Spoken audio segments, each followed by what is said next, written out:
आज की इस वीडियो में हम बात करेंगे कि खास करके जो अब बच्चे यूपी स्कॉलरशिप का फॉर्म भरते हैं तो उनको फॉर्म भरने से पहले कौन कौन से डॉक्यूमेंट्स उनके पास रहने चाहिए। और देखिए जो गवर्नमेंट है वो कुछ पॉलिसी में चेंज करते रहती है, तो इसलिए ये वीडियो आपके लिए इंपॉर्टेंट हो जाएगा। अगर ये डॉक्यूमेंट्स आपके पास नहीं रहता है, खास करके जो बैंकिंग समस्या वगैरह आती है, सारी चीज़ों को मैं बताऊँगा कौन कौन से डॉक्यूमेंट्स लगते हैं, कैसे कैसे ई श्रम कार्ड, पैन कार्ड वगैरह इस बार लगेंगे या फिर नहीं। NPCI के बारे में भी आपको जानकारी दूंगा। बहुत सारे बच्चों की इस बार NPCI के चलते ही स्कॉलरशिप की राशि नहीं आ पाई है, तो थोड़ा सा वीडियो को ध्यान से जरूर देखेंगे। खास करके वो बच्चे जरूर देखेंगे जिनकी स्कॉलरशिप की राशि पिछली बार नहीं आई है, और जो नए बच्चे हैं वो तो देखेंगे कि कौन कौन से डॉक्यूमेंट्स लगते हैं। अगर आप चैनल पर पहली बार विजिट कर रहे हैं और आपको स्कॉलरशिप से रिलेटेड अपडेट्स चाहिए, कोई भी अपडेट चाहिए या फिर कोई भी इन्फॉर्मेशन चाहिए, तो आप वीडियो के कमेंट बॉक्स में भी कमेंट कर सकते हैं। चैनल को सब्सक्राइब करके बेल आइकन को प्रेस जरूर किए रहेंगे यूपी स्कॉलरशिप से रिलेटेड हर एक प्रकार की ऑफिशियल और ऑथेंटिक अपडेट्स के लिए। तो चलिए वीडियो को स्टार्ट करते हैं। देखिए जो सबसे पहले आपकी चीज़ है, क्या लगेगी, marksheet certificate of all educational in qualification. यानी कि जो जैसे कि मान लीजिए कि आप स्कॉलरशिप का फॉर्म भर रहे हैं तो आपके पिछले साल की हाई स्कूल की तो लगेगी ही, इंटरमीडिएट के लगेगी ही। अगर मान लीजिए कि आपने इंटरमीडिएट नहीं किया है, हाई स्कूल से ही किसी कोर्स में चले गए हैं, कोई डिप्लोमा वगैरह कर रहे हैं, तो हाई स्कूल की आपकी मार्कशीट लगेगी। उसके बावजूद हाई स्कूल की मार्कशीट लगेगी, उसमें तो बस वही मार्कशीट, क्वालिफिकेशन आपका वही होगा। अगर आपने इंटरमीडिएट भी कर लिया है, उसके बाद से कुछ और जैसे BA वगैरह कर लिया है, फिर आप डिप्लोमा करने जा रहे हैं या फिर कुछ और कर लिया है, तो यानी कहने का सीधा मतलब है कि आपकी हाई स्कूल की मार्कशीट कंपलसरी है। उसके बावजूद आपने हाई स्कूल के बाद जो भी कोर्स किया है, मान लीजिए कि हाई स्कूल के बाद आपने कुछ और कर लिया है, ग्रेजुएशन, उसके बाद आप डिप्लोमा करने जाते हैं, अर्थात विगत वर्ष यानी पिछले वर्ष की आपकी जो प्राप्तांक है, यानी कि जो आपका सर्टिफिकेट है, जो आपका रिजल्ट है, वो लगेगा पिछले साल का और हाई स्कूल का। अगर केवल आपने हाई स्कूल से डिप्लोमा कर लिया है तो केवल हाई स्कूल का लगेगा। अगर हाई स्कूल के बाद आपने कुछ और कोर्सेज किए हैं, उसके बाद से कुछ और चीज़ें करने जा रहे हैं, तब आप स्कॉलरशिप का फॉर्म भर रहे हैं, तब आपका विगत वर्ष का लगेगा, विगत वर्ष का परीक्षा फल, विगत वर्ष का रिजल्ट और हाई स्कूल का पूरा डाटा ब्यूरा हाई स्कूल का तो रिक्वायर्ड रहता है, कंपलसरी रहता है। दूसरा है इनकम सर्टिफिकेट, जिसको कहते हैं आय प्रमाण पत्र। और देखिए ये करंट ईयर का, इसमें बहुत सारे बच्चे नहीं समझ पाते हैं। पहले तो ये आपके पिता के नाम पे रहना चाहिए, जैसे कि आप तो स्टूडेंट हैं, आपके नाम पे ये रहेगा नहीं, आपके फादर वगैरह के या फिर जो भी आपके अभिभावक होंगे, अगर आपके फादर ना होंगे, जो भी आपके घर में गार्जियन होंगे, उनके नाम पे रहेगा। और ये करंट ईयर का, देखिए करंट ईयर से क्या मतलब है, आप थोड़ी सी यहाँ पे चीज़ें समझ लेंगे। मान लीजिए कि आपने 10th पास कर लिया है या फिर 12th पास कर लिया है, उसके बाद से आप पॉलिटेक्निक करने जा रहे हैं या फिर कोई भी कोर्स ग्रेजुएशन करने जा रहे हैं, तो उसमें आप सोचेंगे, जैसे मान लीजिए कि इंटरमीडिएट में आपने नया बनवाया था, अब आप सोचेंगे 3 साल के लिए रहता है, तो हम क्या करेंगे कि 2 साल BA वगैरह में, ग्रेजुएशन वगैरह में चला लेंगे। नहीं, अगर आप नया कोर्सेज करने जा रहे हैं, नया कोर्स करने जा रहे हैं, तो आप क्या करेंगे, नया बनवा लेंगे। इसलिए कि मान लीजिए कि 3 साल कोर्स करेंगे, 2 साल 3 साल, तो 3 साल के लिए वो आपका रहेगा। इसलिए कि जब रिन्यूअल कराएंगे, जब मान लीजिए कि आपने पॉलिटेक्निक किया, उसमें आपने जो इंटरमीडिएट में आपने लगाया था कि हाँ 1 साल अभी बीता था और 2 साल अभी बचा था, और आपने पॉलिटेक्निक में लगा दिया, तो फर्स्ट ईयर में, सेकेंड ईयर में काम दिया और फाइनल ईयर में वो आपका एक्सपायर हो जाएगा फाइनल ईयर तक। और पता चले कि फाइनल ईयर का भरना है, तो वो आपका जब रिन्यूअल का ऑप्शन आएगा फाइनल ईयर में, तो वो चेंज नहीं होता है, जिससे कुछ दिक्कतें आ जाती है। हो सकती है कि आपकी स्कॉलरशिप की राशि भी ना आए। इसीलिए आप जो भी नया कोर्सेज करने जाएंगे तो नया जरूर इनकम सर्टिफिकेट बनवा लेंगे अपने अभिभावक के नाम पर। उसके बाद से जाति प्रमाण पत्र, मतलब caste certificate in case SC ST OBC, यानी कि अगर आप SC कैटेगरी के हैं, ST कैटेगरी के हैं, OBC के हैं, तो आपका कास्ट सर्टिफिकेट लगेगा। जनरल कैटेगरी का नहीं लगता है, ये ध्यान देंगे कि जनरल कैटेगरी का जो होता है वो कास्ट सर्टिफिकेट नहीं लगता है। SC ST OBC का, और ये भी 3 साल के लिए इसकी मान्यता रहती है। और OBC की कैटेगरी, खास करके जो OBC के होंगे, केवल OBC कैटेगरी के, वो करेंट ईयर का बनवाएंगे। इसलिए कि जो OBC की कैटेगरी के स्टूडेंट होंगे, वो नया कोर्सेज कर रहे होंगे, तो वो जरूर करेंट ईयर का, या फिर हर साल अगर फॉर्म भरेंगे नए कोर्सेज में, तो वो करेंट ईयर का, मतलब कि इसी साल का बनवाएंगे जिस साल में वो एडमिशन ले रहे हैं। चौथा आता है निवास प्रमाण पत्र, डोमिसाइल सर्टिफिकेट। देखिए ये भी काफ़ी इंपॉर्टेंट होता है। ये कई जगह नहीं लगता है, लेकिन ये भी मांग लिया जाता है कभी कभी, आपके ऑप्शन रहते हैं स्कॉलरशिप में भी। तो इसको भी आप इन दोनों के तरीके से, आजाद के तरीके से, इसको भी अपना निवास सर्टिफिकेट भी वहीं से आपका बनता है, उसको भी बनवा लेंगे। 3 साल के लिए ये भी वैलिड रहता है। हालांकि ये जो निवास सर्टिफिकेट होता है, ये तो हमेशा के लिए, इसलिए कि भाई आपका निवास तो चेंज होगा नहीं, तो ये हमेशा के लिए भी रहता है, तो निवास का ज़्यादा यूज नहीं होता है। वो एक बार आप बनवा ले रहे हैं, तो उसके बाद से आप ना भी बनवाएं, अगर आपका जैसे कि मान लीजिए वही चलता रहेगा, रेगुलर वही चलता रहेगा।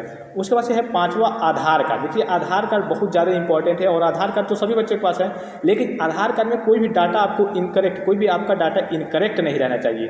उसके बावजूद स्पेलिंग मिस्टेक वगैरह ये तो नहीं रहना चाहिए। उसके बावजूद आपके आधार कार्ड से आपका मोबाइल नंबर, जो पुराने बच्चे हैं वो तो जानते होंगे, जो नए बच्चे हैं, नए स्कॉलरशिप का फॉर्म भरते हैं, उनके लिए ज़रूरी है कि आधार कार्ड से आपका एक रजिस्टर्ड मोबाइल नंबर रहना चाहिए। वो मोबाइल नंबर आपके पास रहना चाहिए, ये नहीं कि वो सिम गुम हो गया है, कहीं और चला गया है, तब काम नहीं चल चल पाएगा।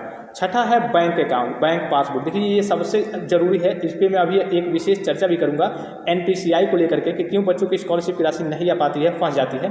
बैंक आपके पास, जाहिर सी बात है कि आपके पास एक बैंक पासबुक रहना चाहिए, जेन्युइन सा बैंक रहना चाहिए, उसका अकाउंट ओपन रहना चाहिए, सारी चीज़ें रहनी चाहिए। NPCI के बारे में अभी हम बात करेंगे लास्ट में, ठीक है, जो कि सबसे ज़्यादा इंपॉर्टेंट है आप सभी के लिए।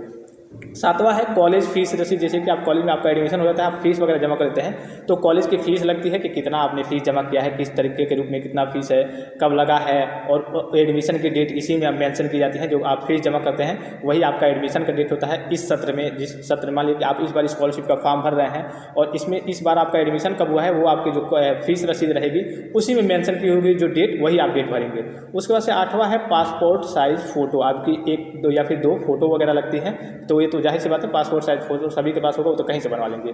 अब बात कर लेते हैं जो सबसे इंपॉर्टेंट चीज़ें हैं, ई श्रम कार्ड, पैन कार्ड और NPCI। देखिए जो ई श्रम कार्ड है, बहुत सारे बच्चे कह रहे थे कि हमने ई श्रम कार्ड बनवा लिया है, हमारी स्कॉलरशिप हो सकता है इसी कारण से नहीं आई है। ई श्रम कार्ड का और स्कॉलरशिप से कोई लेन देन नहीं है। हाँ, ई श्रम कार्ड ये है कि मजदूरों के लिए है, तो जो बच्चे अभी एजुकेशन यानी कि जो शिक्षा प्राप्त कर रहे हैं वो बच्चे ना बनवाएंगे तो बेहतर रहेगा आप सभी के लिए, ठीक है। तो ई श्रम कार्ड से स्कॉलरशिप का कोई वो नहीं है कि हाँ नहीं आएगी या फिर फंस जाएगी, कोई दिक्कत नहीं है। लेकिन अगर आप स्टूडेंट हैं तो ई श्रम कार्ड ना बनवाएं तो बेहतर है।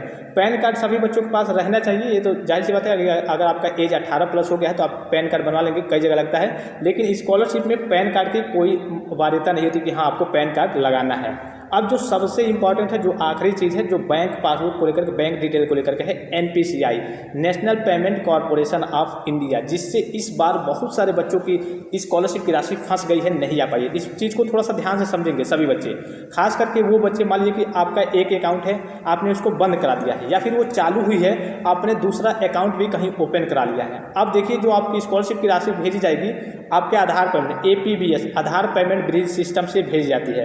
वो आपकी जो राशि भेजी जाएगी वो पिछले जो आपका पहला अकाउंट खुला होगा, आधार कार्ड से लिंक होगा, उसी में भेजी जाएगी। अब आप ये सोच रहे होंगे हमने तो फॉर्म में जब फॉर्म फिलअप किया है तो अपना नया वाला अकाउंट दिया है, लेकिन नया वाला दिया है तो जाहिर सी बात है, आपने नया वाला दिया है तो नया वाले में आना चाहिए, लेकिन नए वाले में नहीं आएगा, आपका जो पुराना अकाउंट होगा उसमें आएगा। अब देखिए बच्चे क्या करते हैं, मान लीजिए कि आपने पुराना अकाउंट ओपन कराया और उसमें लेन देन नहीं करते हैं, उसको छोड़ देते हैं, ऐसे ब्लॉक हो जाता है, और नया अकाउंट खुलवा करके नया फॉर्म में भर देते हैं कि हाँ ये मेरा अकाउंट है, इसमें पैसा आएगा। लेकिन जब APBS के थ्रू NPCI कनेक्ट करके पैसा भेजा जाता है, वो आपके पुराने अकाउंट में भेजा जाता है, और आपका पता चले कि पुराना अकाउंट ब्लॉक है, उसमें ट्रांजैक्शन नहीं हो रहा है, उसमें पैसा नहीं जा पा रहा है, तो आपका पेमेंट फेल हो जाएगा। जिससे इस बार लगभग 30 से 40% बच्चों की स्कॉलरशिप की राशि इसी कारणवश फेल हुई थी। मेरे पास 3-4 स्टूडेंट हैं जिनकी इसी कारणवश NPCI के थ्रू ही, मतलब जो पेमेंट APBS के थ्रू पेमेंट भेजा गया था और NPCI के द्वारा ही रिजेक्ट कर दिया गया कि हाँ आपका बैंक जो है वो आप ये ट्रांजैक्शन नहीं ले पाएगा, ये पैसा नहीं ले पाएगा। एक बैंक में उन्होंने दूसरा अकाउंट खुलवाया था, दूसरा फॉर्म में दूसरा अकाउंट भरा था और पिछले अकाउंट में पैसा आया। तो इसमें देखिए इसका सोल्यूशन क्या है, सबसे पहले ये समझिए कि सोल्यूशन क्या है। मान लीजिए कि आपका 2 अकाउंट हो गया और आपने पिछला अकाउंट बंद करा दिया है, या फिर आप उसमें ट्रांजैक्शन वगैरह नहीं करते हैं, अपने फॉर्म में नया अकाउंट ओपन करा लिया है, तो इसका सोल्यूशन से थोड़ा सोल्यूशन है कि आप बैंक में जाएंगे। देखिए जो आप जाएंगे NPCI के बारे में कहेंगे तो उनको भी मालूम नहीं होगा कि ये क्या होता है, कैसे सारी। आप डायरेक्ट मैनेजर से कॉन्टैक्ट करेंगे, कहेंगे कि ये मेरा जो पुराना अकाउंट है, मैंने एक नया अकाउंट ओपन करा लिया है, इस अकाउंट से हमें आधार कार्ड को NPCI को रिजेक्ट कराना है। अर्थात अपना आधार कार्ड, पहले आप अकाउंट क्लोज नहीं कराएंगे, पहले आप आधार कार्ड उससे रिजेक्ट कराएंगे कि हाँ मेरा आधार कार्ड जो लिंक है वो हट जाए। उसके बाद से आप क्या करेंगे, जब आधार कार्ड हट जाएगा तो ऑटोमेटिक, जब आपका आधार कार्ड हट जाएगा तो ऑटोमेटिक आपका NPCI जो है वो भी क्लोज हो जाएगा। इस तरीके से यही इसका सोल्यूशन है। आप जा करके आधार कार्ड को अपने बैंक से अकाउंट से रिजेक्ट करा लेंगे तो आपका NPCI भी क्लोज हो जाएगा, और जो नया अकाउंट आपने खुलवाया होगा उसमें जाकर के आधार कार्ड का NPCI ऑटोमेटिक ऐड हो जाएगा। आई होप कि वीडियो आपको इन्फॉर्मेटिव लगा होगा। स्कॉलरशिप से रिलेटेड हर एक प्रकार के ऑफिशियल और ऑथेंटिक अपडेट्स के लिए चैनल को सब्सक्राइब जरूर करेंगे, और हो सकता है कि कुछ चीज़ छूट गई हो तो आप कमेंट करके पूछेंगे तो वो भी सारी चीज़ें बता दी जाएंगी। फिलहाल इस वीडियो में इतना ही, इजाजत दीजिए, धन्यवाद, थैंक्स फॉर वॉचिंग। मिलते हैं नेक्स्ट वीडियो में।